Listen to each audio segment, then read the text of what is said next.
Hi, എല്ലാവർക്കും പുതിയൊരു വീട്ടിലേക്ക് സ്വാഗതം. അപ്പോൾ ഇത് ബ്ലാക്ക്ബെറി കേട്ടോ. അപ്പോൾ ഇതിൻ്റെ കൃഷിയെ പറ്റിയാണ് ഇന്ന് പറയാൻ പോകുന്നത്. അപ്പോൾ ഇതാണ് നമ്മുടെ മുറ്റത്തേക്കുന്ന ബ്ലാക്ക്ബെറി ചെടി. ഇതിപ്പോൾ നട്ടിട്ട് 1 വർഷം ആവുന്നേ ഉള്ളൂ. ഇപ്പോൾ തന്നെ കായ അയച്ചിട്ടുണ്ട്. ഇത് ചെടി നിറയെ മുള്ള കേട്ടോ. അതുപോലെ നമ്മുടെ നാട്ടിൽ വന്നിട്ട് ഇത് അധികം വർഷമായിട്ടില്ല. കാന്തല്ലൂരൊക്കെ ഇത് വ്യവസായമായിട്ട് കൃഷി ചെയ്യുന്നുണ്ട്. ഇതിൻ്റെ പഴത്തിന് കിലോ 1000-1500 രൂപയൊക്കെയാണ് വില വരുന്നത്. അപ്പോൾ അതിൻ്റെ കൃഷി രീതികളെ പറ്റിയാണ് ഞാൻ പറയാൻ. ഞാൻ ഇത് നട്ട് പിടിപ്പിച്ചതും അതുപോലെ തന്നെ വളങ്ങളും പിന്നെ ഇത് എന്തൊക്കെ ചെയ്താലാണ് കായ്ക്കുന്നത് എന്നൊക്കെയാണ് ഞാൻ പറയാൻ പോകുന്നത്.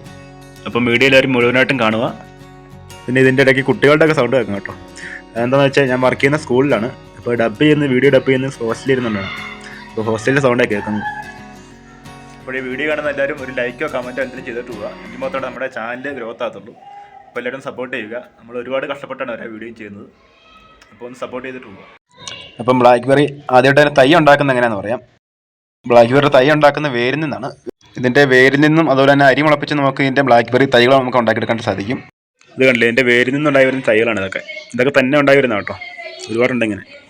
നമ്മുടെ മുന്തിരിയുടെ ചുവട്ടിൽ തന്നെയാണ് ബ്ലാക്ക്ബെറി നട്ടിരിക്കുന്നത്. അപ്പം മുന്തിരിയും ബ്ലാക്ക്ബെറിയൊക്കെ നമ്മുടെ വീട്ടിലായി.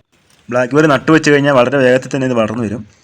അപ്പോഴത്തേക്ക് നമ്മൾ ചെയ്യേണ്ടത് ഇതുപോലെ ഒരു പൈപ്പ് നാട്ടി അതിലേക്ക് ഇത് കെട്ടിക്കൊടുക്കുകയാണ് ചെയ്യേണ്ടത്. ഇതാണ് നമുക്ക് ആദ്യമായിട്ടുണ്ടായ ബ്ലാക്ക്ബെറി. ഇത് പഴുത്തിട്ടൊന്നും ഇല്ല കേട്ടോ. ഇത് പഴുക്കുമ്പോൾ നല്ല ബ്ലാക്ക് കളറാകും. അപ്പോഴാണ് ഇത് പറിക്കുന്നത്. പറിച്ചു കഴിഞ്ഞാൽ പുളിയായിരിക്കും. ബ്ലാക്ക്ബെറി നട്ടുവെച്ച് ഏകദേശം 3 മാസം മതി ഇത് പൂക്കുവാനായിട്ട്. പിന്നെ ഇതിൻ്റെ വളത്തെപ്പറ്റി പറയുകയാണെങ്കിൽ ചാണകപ്പൊടിയാണ് ഞാൻ ഇട്ട് കൊടുത്തിരിക്കുന്നത്. വേറെ വളങ്ങളൊന്നും ഞാൻ കൂടുതലായിട്ട് ചേർത്തിട്ടില്ല.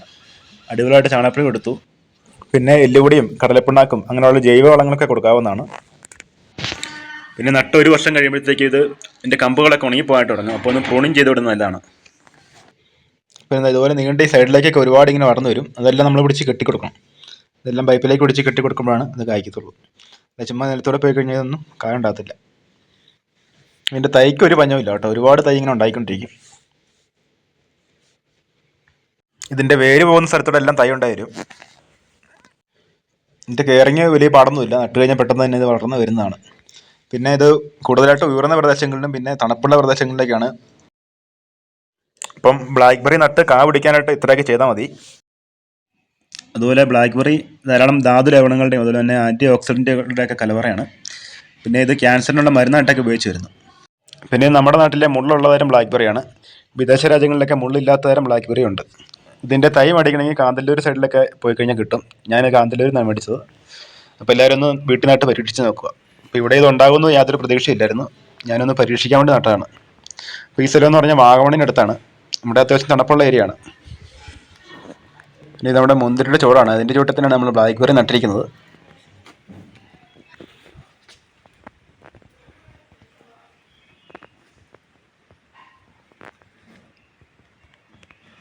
ഇനിയിപ്പോൾ ഇത് മഴക്കാലമാണ്. ഇപ്പോഴിത് അത്യാവശ്യം കായുണ്ട്.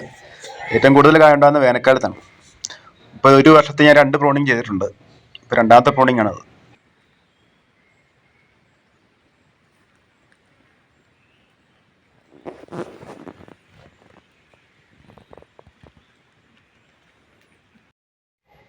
കണ്ടില്ല, ഇതിലേക്ക് ചുമ്മാ വളർന്നു വരുവാണ് ബ്ലാക്ക്ബെറി. ഇതിങ്ങനെ ഒരുപാട് ആകും കേട്ടോ. ഇത് കെട്ടിക്കൊടുത്തിട്ട് നമുക്ക് മുറ്റത്ത് മൊത്തം ആകും. എല്ലാം ഇങ്ങനെ പിടിച്ച് കെട്ടിക്കൊടുക്കും. അതുകൊണ്ട് ഇതിലേക്ക് മൊത്തം ഉണ്ട്. പിന്നെ ഇത് മുള്ളായതുകൊണ്ട് ഗ്ലൗസൊക്കെ ഇട്ട് വേണം കൈകാര്യം ചെയ്യണം. അല്ലേ കയ്യൊക്കെയുള്ളൂ. ഇതെല്ലാം ബെറി വർക്കത്തിലുള്ള ചെടികളാണ്. ബ്ലാക്ക്ബെറി, സ്ട്രോബെറി, അതുപോലെ മൽബെറി, പിന്നെ റാസ്ബെറി, അങ്ങനെ കുറേ ബെറികളുണ്ട്. ബ്ലൂബെറി ഉണ്ട്. റാസ്ബെറി ഏകദേശം ഇതുപോലെ തന്നെയാണ് ഇരിക്കുന്നത്. കാന്തല്ലൂരൊക്കെ ഉണ്ട്. ഇനിയിപ്പോൾ അതും കൂടെ ഒന്ന് മേടിച്ച് നട്ട് നോക്കണം. ഇതുകൊണ്ട് ചട്ടി നട്ടിരിക്കുന്ന ഒരു റാസ്ബെറിയാണ് ഈ കാണുന്നത്. പിന്നെ ഒരുപാട് വലിയ കെയറിംഗ് ഒന്നും ഇല്ലാതെ നമുക്ക് ഉണ്ടാക്കിയെടുക്കാൻ സാധിക്കുന്ന ഒരു ചെടിയാണ് ബ്ലാക്ക്ബെറി. ഇതുപോലെ ഒന്ന് കെട്ടിക്കൊടുത്താൽ മാത്രം മതി. ചെറിയ രീതിയിൽ ജൈവവളമൊക്കെ ഇട്ട് കൊടുത്താൽ മതി. അപ്പോൾ നമ്മുടെ വീട്ടിൽ ആദ്യമായിട്ട് ബ്ലാക്ക്ബെറി കഴിച്ചപ്പോൾ ഒരു കായാണ് ഉണ്ടായത്. അപ്പോൾ അടുത്ത വർഷത്തെ വിളവ് എങ്ങനെയാണെന്ന് അറിയത്തില്ല. അപ്പോൾ എന്തായാലും അതിനെപ്പറ്റി ഒരു വീഡിയോ ചെയ്യുന്നതാണ്. ബ്ലാക്ക്ബെറിയെ പറ്റി വിശദമായിട്ടുള്ള വീഡിയോ പിന്നെ ചെയ്യുന്നതാണ്. അപ്പം വീഡിയോ എല്ലാവർക്കും ഇഷ്ടമായിട്ടുണ്ടെങ്കിൽ ചാനലൊന്ന് സബ്സ്ക്രൈബ് ചെയ്യാനും അതുപോലെ ലൈക്കും ഷെയറും കമൻറ്റും ഒക്കെ ചെയ്യാനും മറക്കരുത്. നിങ്ങൾ ലൈക്കും കമൻറ്റൊക്കെ ചെയ്താൽ മാത്രമേ ചാനൽ ഗ്രോത്ത് ആകത്തുള്ളൂ. അപ്പോൾ നമുക്ക് പുതിയ കൃഷി കാഴ്ചകളും അതുപോലെ തന്നെ ഫിഷിംഗ് വീഡിയോസൊക്കെ ആയിട്ട് വീണ്ടും കാണാം. അപ്പം വീഡിയോ കാണുന്ന എല്ലാവരും ഒരു കമൻറ്റെങ്കിലും ഇട്ടിട്ട് പോവുക. ലൈക്ക് ചെയ്ത് ഒരു കമൻറ്റെങ്കിലും ചെയ്യുക. എങ്കിൽ മാത്രമേ നമ്മുടെ ചാനൽ ഗ്രോത്ത് ആകത്തുള്ളൂ. അപ്പോൾ നമുക്ക് പുതിയ കാഴ്ചകളൊക്കെ ആയിട്ട് വീണ്ടും കാണാം.